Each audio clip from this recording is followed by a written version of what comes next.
Welcome to the Leadership Launchpad Project. I'm Rob Kalwarowsky. I'm deep in the jungle. There are the birds flying behind me, but we're rolling full steam today. Susan Hobson's with us as always. Susan, how are you? I am so good. How could I not be so good getting to work with you and having this Zoom view all day of you in the jungle and the sounds to accompany said background? I feel like this is really helping my mood right here on a Friday. So thank you, sir, for the inspiration. I'm living through your screen right now. Absolutely. And that was actually, it was funny because someone said, was it Jen, I think, who said the sounds of the birds help calm folks' nervous system. And it's been a wonder for my meditations that obviously I do for our clients. And yeah, it's just natural. I don't have to input them in afterwards. So it's an That's the best incredible part. thing. And of course, we have to start off the quote. Oh, yeah. And I have one here from Fyodor Dostoevsky. And Ooh, I mean, we're going deep wow. in Russian literature now. I know. I did not see that one coming. And he says, the mystery of human existence lies not in just staying alive, but in finding something to live for. Mm, love that. Tell us why you chose it. Oh, of course. Why we chose it is our special guest today, the host of the Passion Struck podcast. And now the book will be coming out tomorrow, February 6th. Passion Struck 12 Powerful Principles to Unlock Your Purpose and Ignite Your Most Intentional Life. John R. Miles is with us. John, how are you? Man, I am fantastic. And Rob and Susan, thank you so much for having me today. I cannot wait to have this discussion.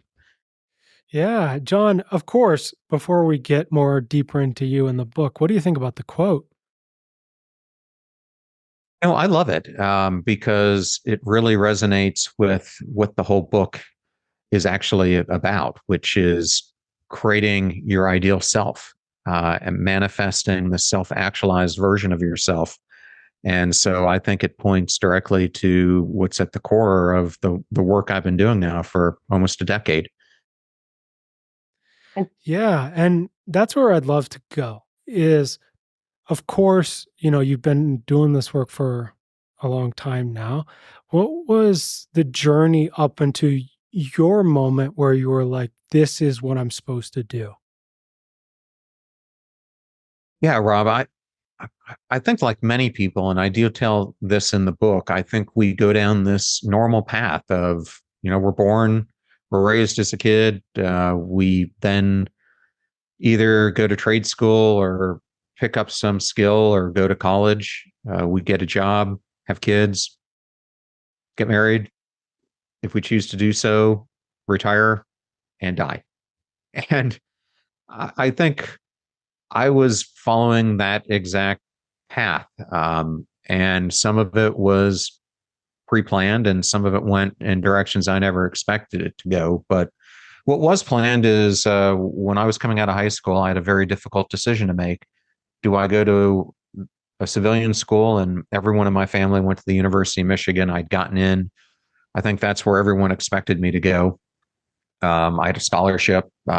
So everything looked great. But I also got into the Naval Academy, and something had always been burning inside of me that I wanted to be a leader and I wanted to serve my country just like my father and grandfather before me. And it just seemed like if that was a pursuit of mine, then what better place than to go to one of our nation's service academies, which really teach leadership as the core curriculum. And then I also felt that it was going to give me really some real life experiences and travel that I would not be able to get anywhere else. So that turned out to be everything and more. I learned so many valuable lessons from that experience and from my time in the fleet. But when I was exiting the fleet, I had the intention of becoming an FBI agent. And that's what I pursued, and was days away from making that a reality when I got a call from my detailer on the Friday before I'm supposed to report on Monday, telling me that to stay put because Congress did not pass the budget and my class got recycled. And at that point, I asked him, okay, so it got recycled. So next month, or do we get to do this again? And he said, no, unfortunately, recycled means it's going to be 18 months to up to 4 years before you get recalled. And I asked him, well, what am I supposed to do? And he said, get an interim job. And so I had no plan B. I mean, who would? I trusted the government. Mistake one.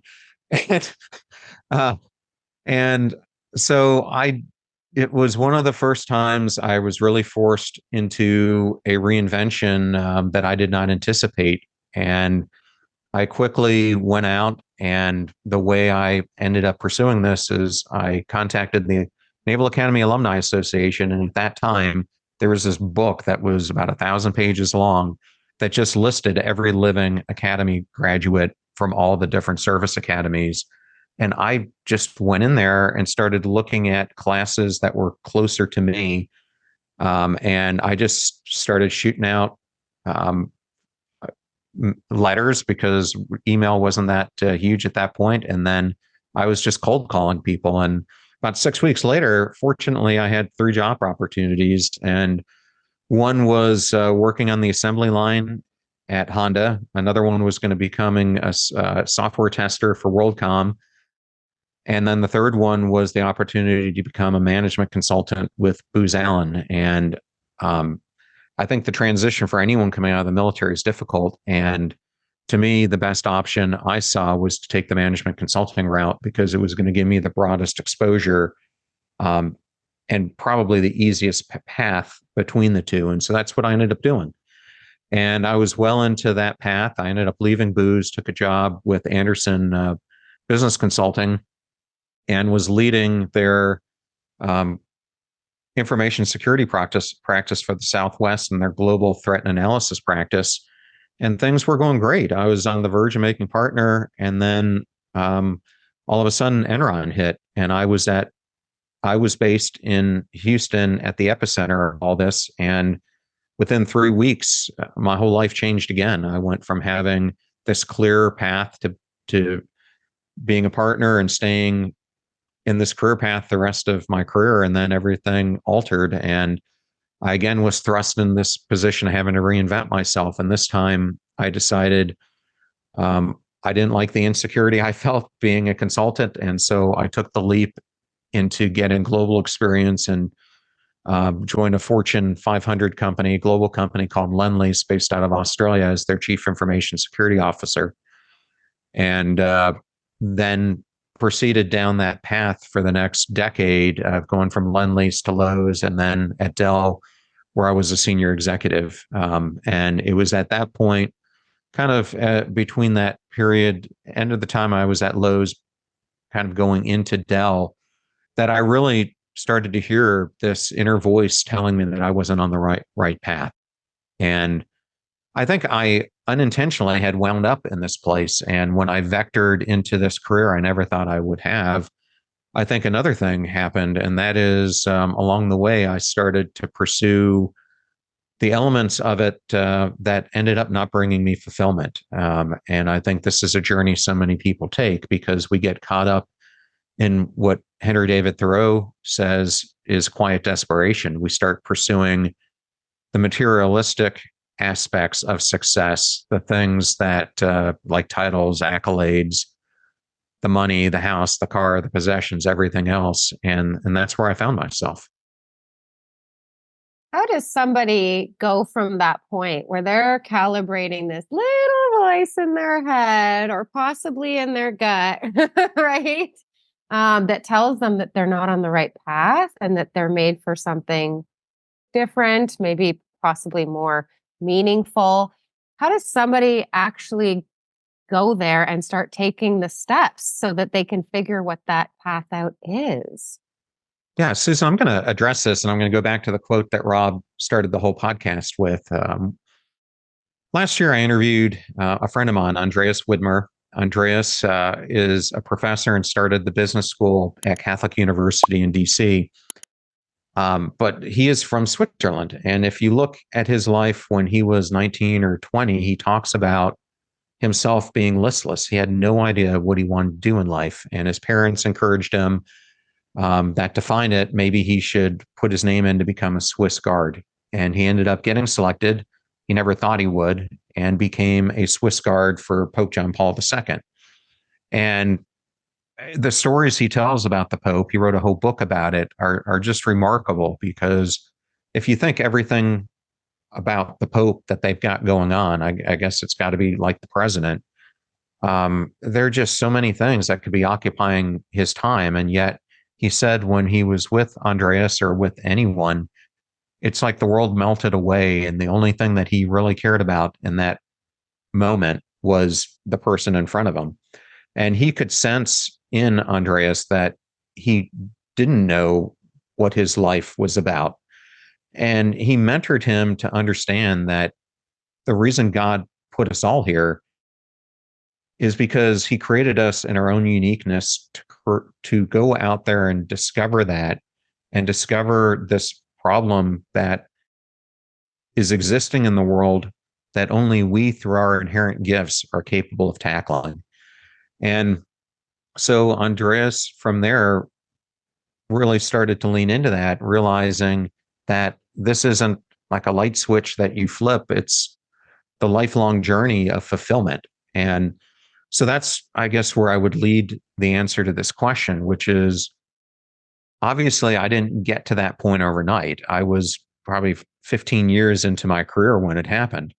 And I think the mistake we make is that we think we're going to get out of it overnight. And that's just not the reality. The reality is it's very much to someone who experiences burnout. You just don't go from no burnout to burnout in a day. It typically starts almost like some forms of depression start as this low grade thing that's unconscious to us. And it starts building a foundation over time to the point that it becomes medium grade. And then we have some type of life event that then hockey sticks it into becoming something bigger. And so the way out of this is you almost have to do the reverse. It's a culmination of many, many, many intentional actions that you do over time that start reworking your whole mental framework, and you start building a new foundation for the life that you want to have in the future. It's really about going from the actual self that you are. If any of your listeners know self-discrepancy theory, you've got your actual self, your ought self, who you think you should be because of obligations, and your ideal self, who you could be. And it's really reorienting from this ought self you've become to how do you start taking a deliberate life crafting exercise and going from where you are, your actual self, to this ideal self you want to become. John, something that is always part of this journey, right, is that how do we start crafting that actual closer to real picture of who we are? That, that future, we call it inspirational self. But how does that journey look for you? Like, how do we start understanding, one is even who we are today, and then starting to identify those differences between the ought self and the ideal. Yeah, the true. He's calling it the ideal self. Yep. I mean, well, really, what ends up happening is the ought self is where so many find ourselves in the burden of responsibilities. As life progresses, our responsibilities accumulate. Our rent could be a mortgage, car payment, family needs. And the financial commitments make it feel almost impossible to step away from a stable yet fulfilling career that we've built for ourselves. And our need to provide and maintain a certain lifestyle becomes the chain that limits our freedom and choice. And I mean, I was certainly there. And for me, this inner voice that started showing up, it happened at a time when I was doing probably the most profound study I'd ever done of the Bible. I grew up as a Catholic, and as a Catholic, I always found going through parochial school that we were kind of taught the lessons by the church that we were meant to learn. But I started going to a Methodist church, and it was the first time in my life that I was really encouraged to actually read the Bible. And I took a couple classes. They have these classes in the Methodist church where you explore. I mean, they're really long classes. Like, this is not. It's not for the faint of heart. I mean, they're like 36-week classes, and the first one you go through the whole Bible, which I did, and then I decided to go through discipleship 2, which you go through the New Testament, and then the third is you do a deeper dive on the Old Testament. But I found it was the first time I'd really read the scriptures, and luckily I had a pastor teaching it who, in addition to having a PhD in theology, had a PhD in history. And so he really was able to take these ancient texts and apply them to our modern world. And it was as I was going through that and really, I think, opening myself more up to hearing from God, that I started to get this voice that at the time, as an executive at Lowe's, I didn't know how to comprehend, because what it was asking me to do was to start serving the words that were being given to me were the hopeless, the helpless, the lonely, the bored, the beaten, the broken, the battered. And I don't know about you guys, but here you are, a chief data officer at Lowe's, and you get this command to go pursue this. And I think if anyone's read the Bible, I think I did the same thing so many people in the Bible did. They just ignored it. And I instead of pursuing that, I took the job when I had it to become a CIO at Dell, because that's where my material success was driving me to. And I have to tell you, when I made that decision, I think the universe or God, depending on what your belief is, started to tell me that I was making a decision that was going against where I was intended to be. And so I had like biblical events start happening in my life. I mean, incredible events. Like, I remember I had partially moved to Austin. I was in a temporary apartment that Dell had given me, and I went home maybe the second weekend I was there, and I came back to my entire apartment being flooded, lost everything. I then get this new apartment, completely different place in the apartment complex.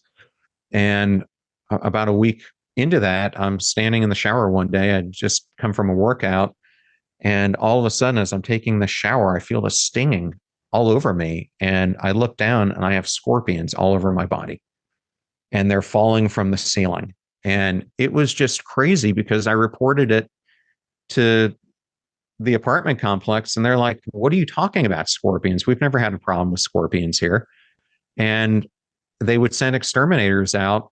They couldn't find anything. And it actually took me and my ex-wife at night, like taking pictures in the dark of all these scorpions that were coming to show them. And then we had episodes of bed bugs. And then we bought a house and we had termite infestation all throughout it. Then we had raccoon infestation.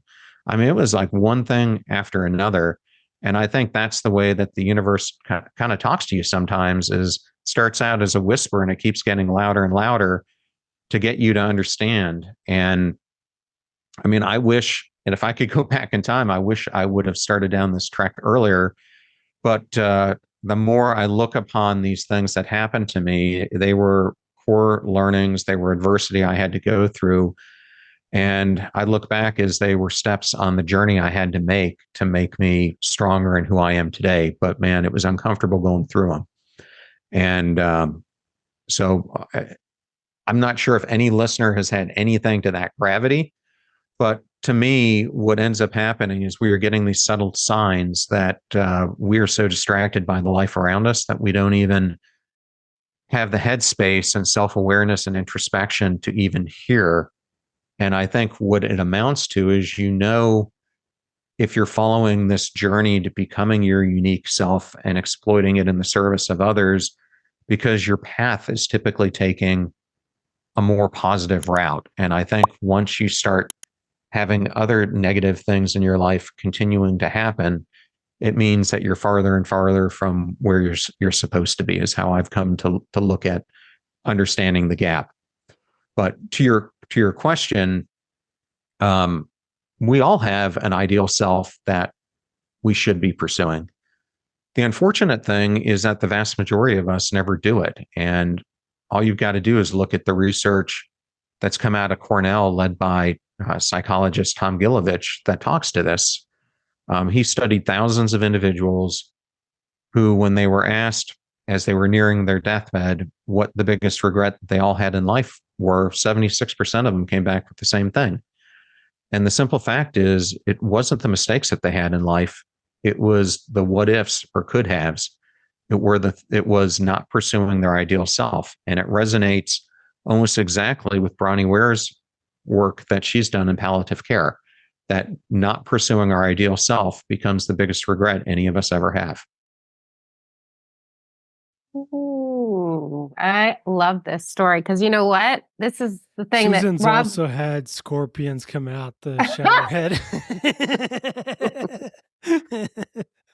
I feel like where I was going to go with it is like, we were always trying to figure out how to get our people to the table to work on the alignment with their ideal self, right? To lead the purpose-driven mission in their life. But we work with high-achieving crowd of people, and it takes those brick walls or those glass ceilings, right? It takes pain to act as the catalyst that awakens high achievers to their untapped potential. So yeah, I definitely think that this is something that we all kind of get cues and clues about before we're naturally hitting those brick walls and glass ceilings. It's just that we're not actually paying attention to them. We're not actually paying attention to that voice. And oftentimes it is because we're just so busy and so distracted, and we have all of these reasons not to, right? But you talk about this obviously in your book, Passion Struck, and I'd like to go there next in terms of what does being passion struck have to do with us getting into alignment with our ideal self? Yeah, well, thank you so much for that introduction. And this is something I've now been studying for over 9 years. And it started with me going on my own personal journey. And I think sometimes the best research we can do is me search. And Research, I love that. And so the things I write about in the book, just to give the audience an understanding of how it's comprised, is there are 3 sections to the book. The first is about mindset shifts. And you can think of your mindset is the why, and it's heavily influenced by your passion and your purpose. The second section goes into behavior shifts, which you can think of as the what. And both of those influence how we approach our lives. And then the third section is about deliberate action. I call it the psychology of progress. And this is the when and the where we take actions to align with those mindset and behavior shifts. So what I was trying to understand is what causes outstanding achievers. And when I say outstanding achievers, this is Novak Djokovic, it's Oprah, it's Jeff Bezos, it's astronauts. I ended up studying about 750 of them. What makes them have this constant pursuit that where most of us, as Angela Duckworth talks about, get into this satisfying mode? We're satisfied with where we're at, continue to constantly want to break through, to follow their passion even further, to take the next step. And that's really at the ethos of being passion struck. It's this dying ember inside of you to pursue something that you're so passionate about, this problem that you see that has to be solved, that you're willing to do whatever it takes to go there. You're willing to climb mountains. You're willing to take huge financial risks. You're willing to face embarrassment in achieving it. And so as I started to look at these individuals, I started to find a pattern of principles that became apparent. It started out with about 40 of them that I started looking at, and it ended up coming down to 12 that I found were the most profound. And That's what I outlay in the book. 6 of them are mindset shifts, 6 of them are behavior shifts. But the important thing is I use them to rebuild my own life to where it is today, just to see, does this really even work? And what I have found is just a profound difference on this path now to my ideal self, that gives me this alignment, of using intentionality, which I talk about in the book, as the key driver for how we start aligning the actions that we take with our ambitions or goals and our long-term aspirations. Because that path to either becoming our ideal self or our ought self often has this thing happen where those 3 things get misaligned. And I think we often think that they're interdependent variables when they're actually completely dependent on each other. And the key in life is figuring out, how do you intentionally make choices again and again and again that take you closer to the ambitions and aspirations that you have in your life. And that's what the whole book is about, is creating a life of significance. I love that. And John, would you be able to, I mean, of course, we're specialists in mindset, and I would love to hear, if you're welcome to share them, some of those mindset shifts that are so important along this journey. Yeah. So one of the reasons I was so excited about being on this podcast is I know how much you all put emphasis on mindfulness. And for anyone who's listening, if I remember talking to my friend Dan Harris, who's got a whole podcast on mindfulness, but when I started to think about this and the power of mindset shifts, I was a huge skeptic. I really thought that this stuff was a load of crap. And Yeah. And it really, I mean, in my journey to it, started out that way because for me, I got this little blue book that said the 101 guide to mindfulness. And I started following the steps. And it was like, sit on the ground, cross your legs, put your, and for me, it just didn't work. But I kept at it. And what I found was that for me, I needed to be in some state of flow, whether it was yoga, walking, something to help me encourage the mindfulness to happen.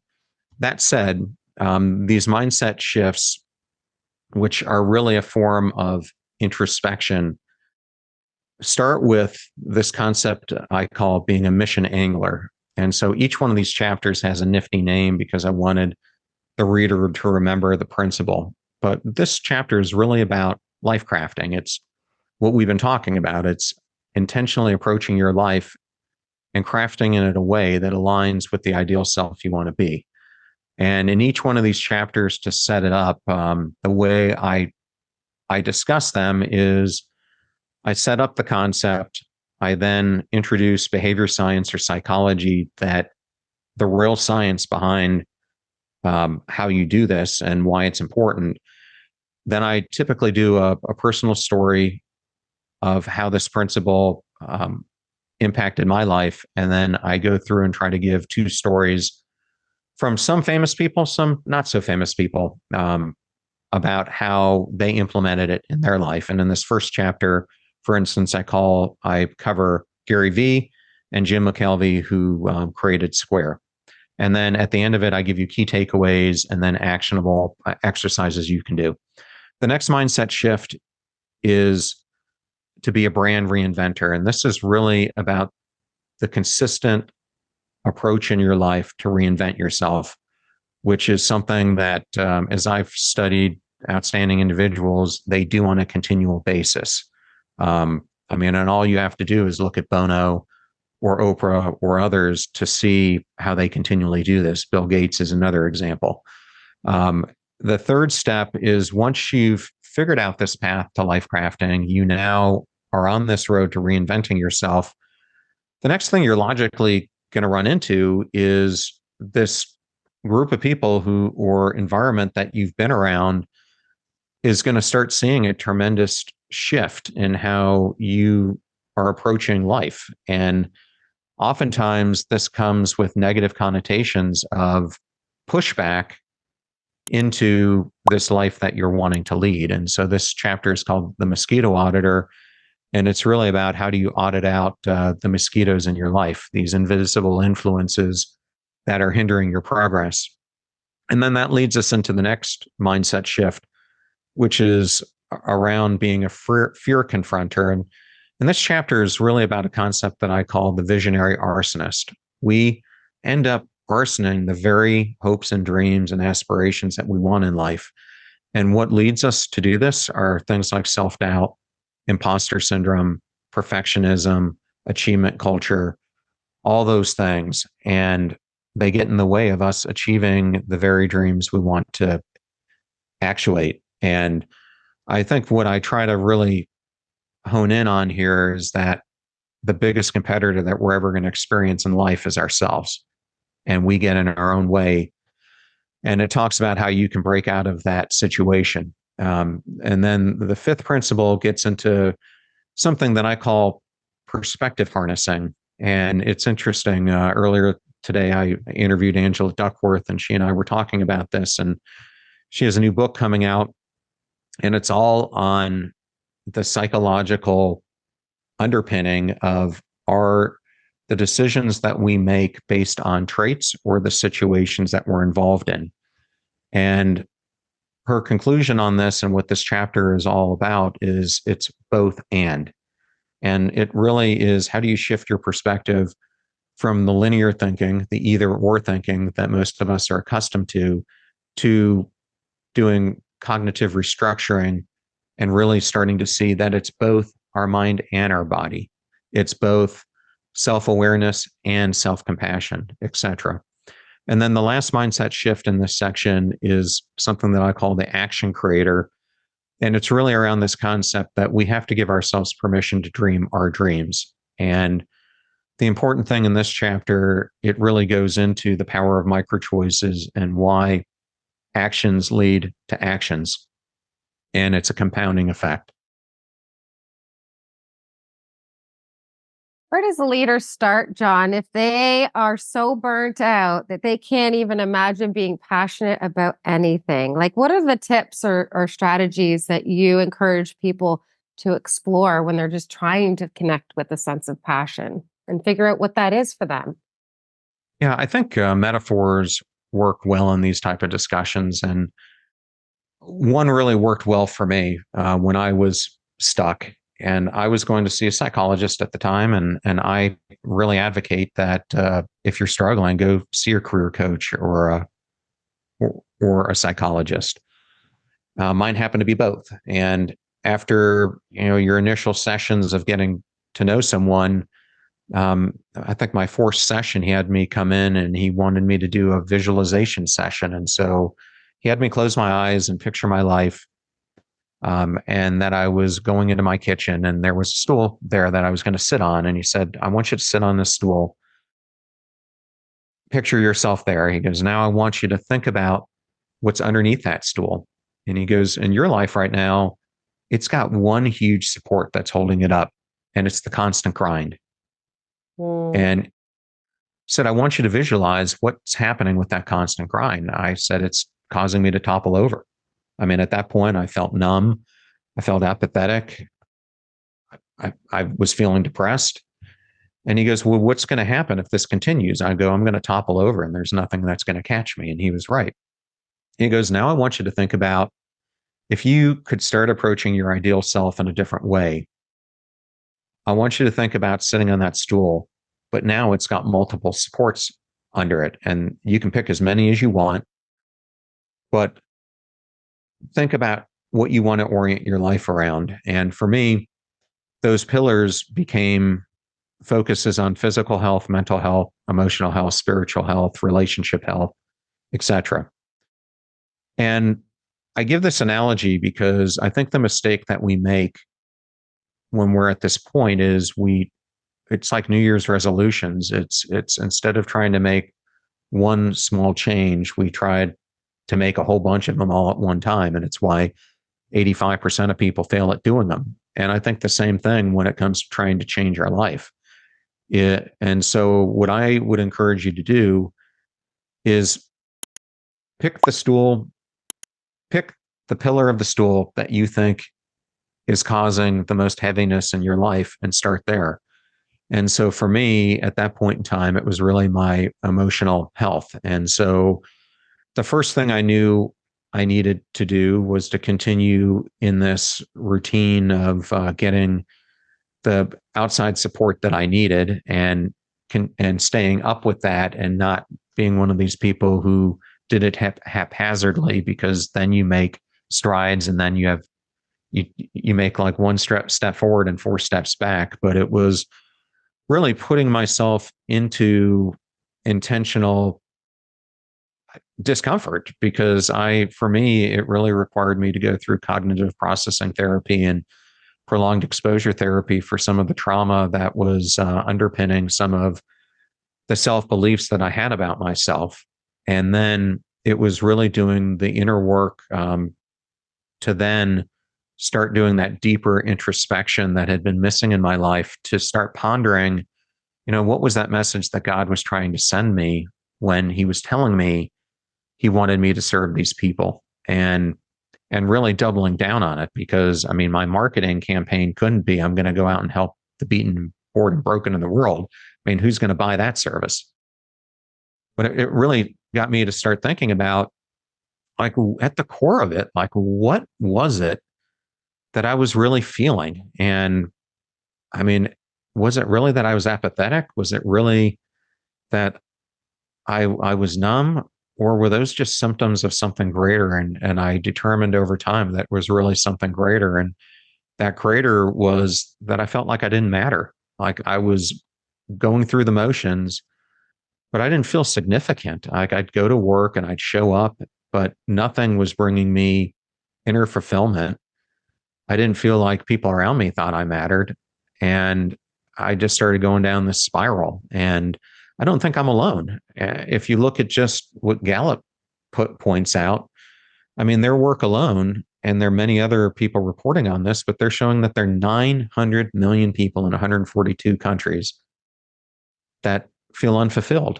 Mm-hmm. And it's just crazy. And Gartner came out with research in 2022 that said 82% of employees across all different variations of employment say that wherever they're working, they want that organization to see them not just as an employee, but as a person. Yet the vast majority, like 65, 70%, believe that the organization doesn't see them this way. And so it's this just profound thing that's out there that I think is leading to all this stuff that I was being whispered in my ear that people are feeling, plus this rampant mental health crisis that we find ourselves in. And I think this lack of significance is even profound, might even be more profound for the youngsters in our lives, those teenagers and college students that many of us have in our households. And Jennifer Brahimi Wallace wrote a great book on this, and how it's resulting in achievement culture that's impacting so many of the youngsters right now. You'd love Zach Mercurio's work, because he talks all about how, and he teaches purpose, help me, Rob, in business as like an MBA class. Mattering. And that's what he says a leader is somebody who creates conditions where people feel that they matter. Well, and I've got a great example of this, if I can share it. Mm-hmm, please. So when I got to Lowe's, just to put this in perspective, here's what I'm walking into. Lowe's had just undergone the worst hacking event in the history of retail. These hackers in Ohio had accessed one of the store's wireless access points. That access point was tied to a store server. Through that store server, they were then able to get through the entire network into the company's mainframe and into the general ledger of the company. When luckily a computer operator who happened to be in this operations center happened to catch that something was going on If not, imagine what they would have been able to do. And if they wanted to have held the company ransom, what they could have done.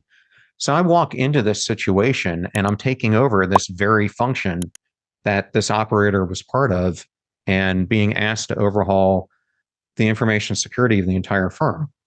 Well, so I take this job. I knew some of what I was getting into, but my first week on the job, the head of HR sits me down, and I think I'm going to have a completely different discussion with her. And she says to me, we recently did our employee engagement studies, and out of all the functions in the entire company, and you got to think this is a company with 1,800 stores, 360,000 employees, tons of nodes in the supply chain, et cetera. She goes, you have the second worst scores in your group in the entire company. And I'm like, well, it would have been nice if you would have told me that as I was going through the hiring process. So I get into this job and I do what any leader would do is I start talking to the customers, the group, and my peers. And they're all telling me this group just sucks. They can't do anything right. You've got the lowest of the low from a performance perspective. And so I took that input and then I did something that I encourage every leader to do. And that is I started spending time with every single employee I possibly could.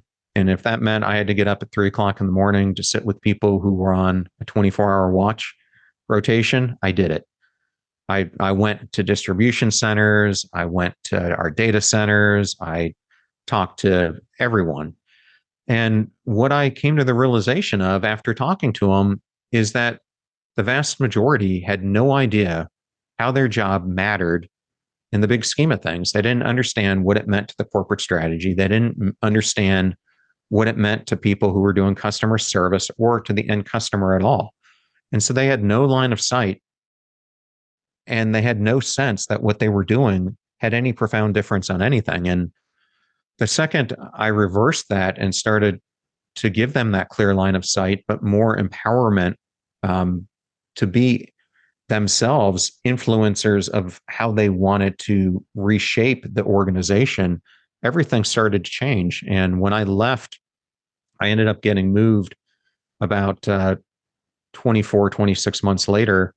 And we had gone from the second worst in the entire company to one of the top two. And it really came down to this mattering. So critical.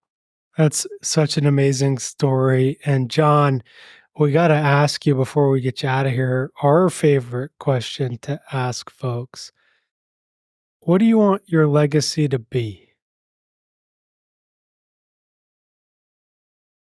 And Rob, that's a big question.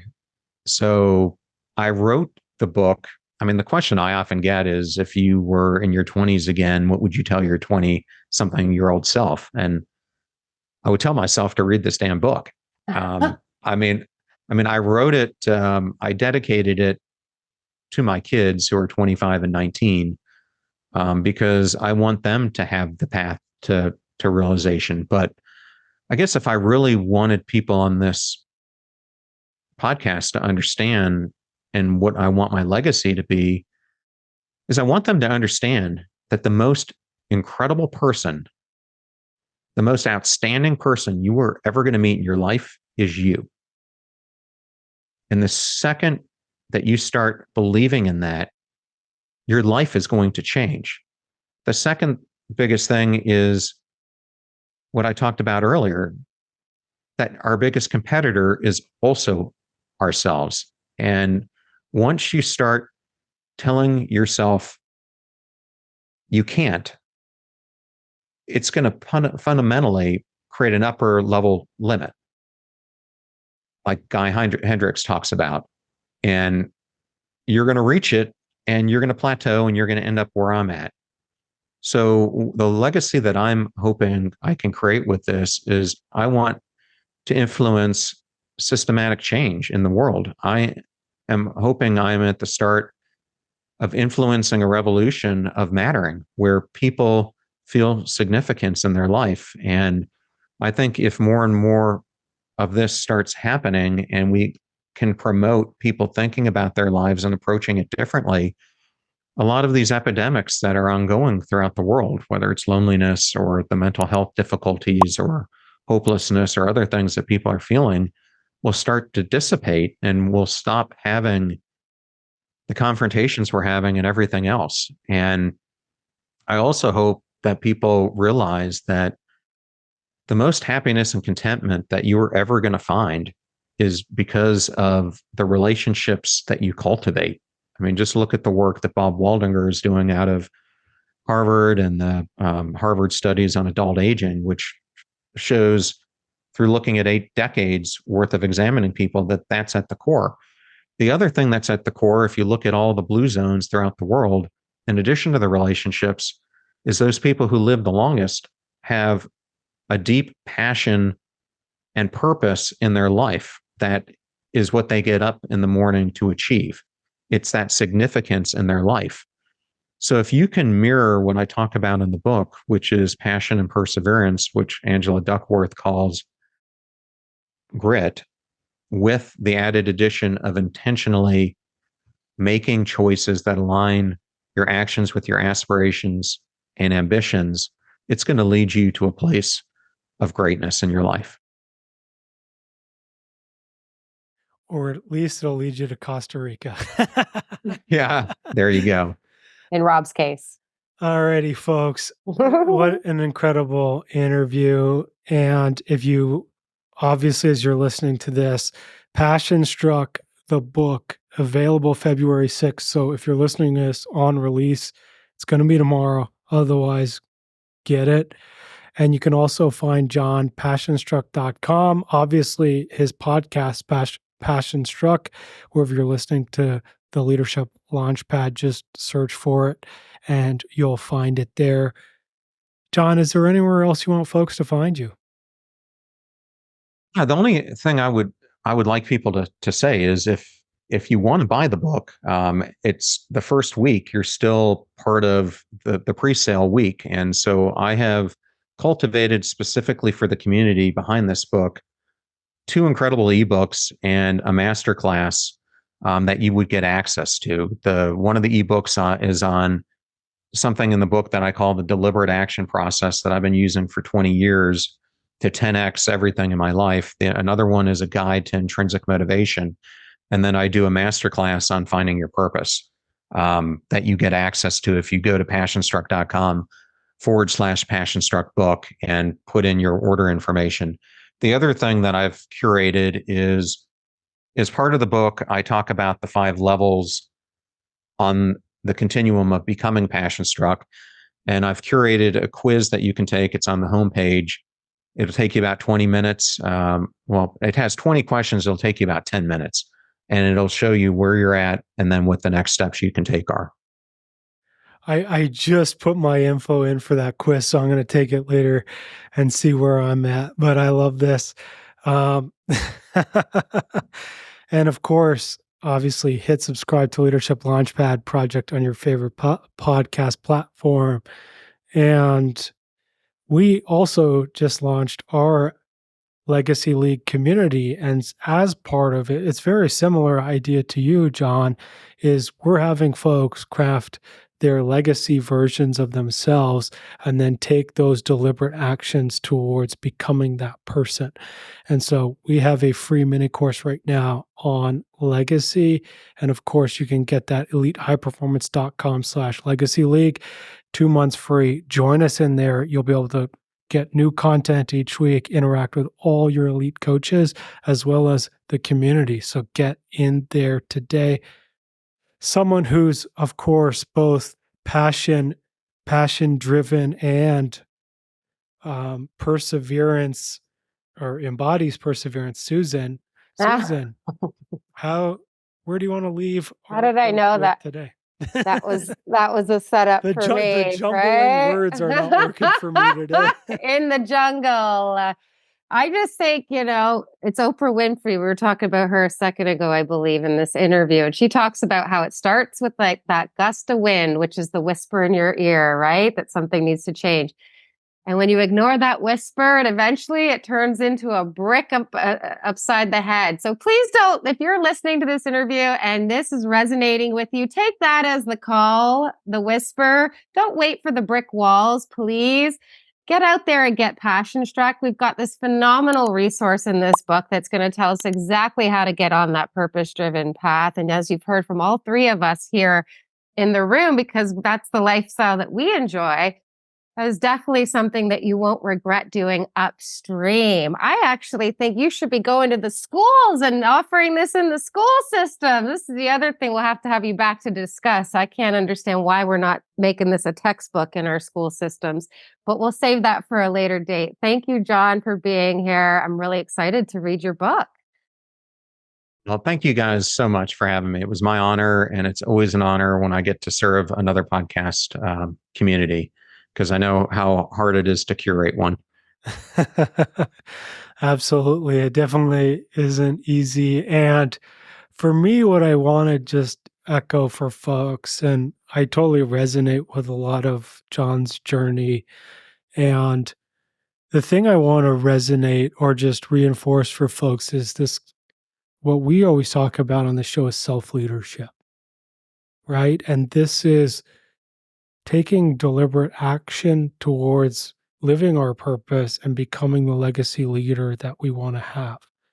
And it takes this, all the mindset work that John's talking about, and being able to work on our limiting beliefs and let them go so we can start to show up as that person who becomes that legacy leader in the future. And this, obviously, Susan and I can help you with this. Obviously, therapy also helps you with this incredibly. And I think that's the biggest piece I want folks to end on this call to action today is buy the book and then start implementing the actions. Make that decision to be the leader in your life who does those things. Because if you just read the book or you just listen to the podcast and you don't do anything, it's not going to help. We want you to implement the strategies. So get out there, passionstruck.com, get the free masterclass and the free intros. And obviously, check back in with us next week. Everyone, thank you so much for listening. John, it was an incredible interview. Thank you for joining us, and we'll see you all next week. Bye, everyone.